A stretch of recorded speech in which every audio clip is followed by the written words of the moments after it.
Welcome to Excel Tips and tip number 7. In this tip we'll be looking at ISERROR and how to get around problems which have been caused by Excel not having correct data to calculate out, for example, the hash NA. So on this screen at the moment we have a table of data with inventory numbers, locations, quantity and cost, and below we have inventory number, units sold, cost and cost of goods sold. You can see here hash NA has been caused by the VLOOKUP formula in here because it's trying to look up inventory number 3, and there is no inventory number 3 in the top table, and as a result it's throwing back a not available in its formula. The problem with this is obviously it then gives not available in the cogs, and then the total cogs doesn't work. So we need to get around this. So if I quickly copy this table, I'm going to show you how it's done in 2003 first. You modify the top formula because obviously you want to have the formula consistent all the way down. And in 2003 you start with an if statement. If, and then you say ISERROR.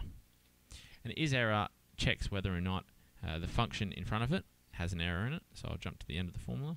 And you can see now I'm saying if ISERROR, and the question is it true? If it is true, then we're going to have 0. If not, you want the VLOOKUP formula to perform its task. And we close the brackets to close the if statement off. We then copy it down, and you can see instantly that changes it to 0. Now ISERROR will work with hash NA, hash value, hash ref, hash div0, hash num, hash name or hash null. So it works for all the errors within Excel. There's a number of ISERRORs and ISNA and things like that to get around this, but ISERROR will capture them all. Now, as I said, that's the way it's done in Excel 2003. In 2007 and 2010, Excel has been kind enough to actually combine the if and ISERROR formula into IF-ERROR.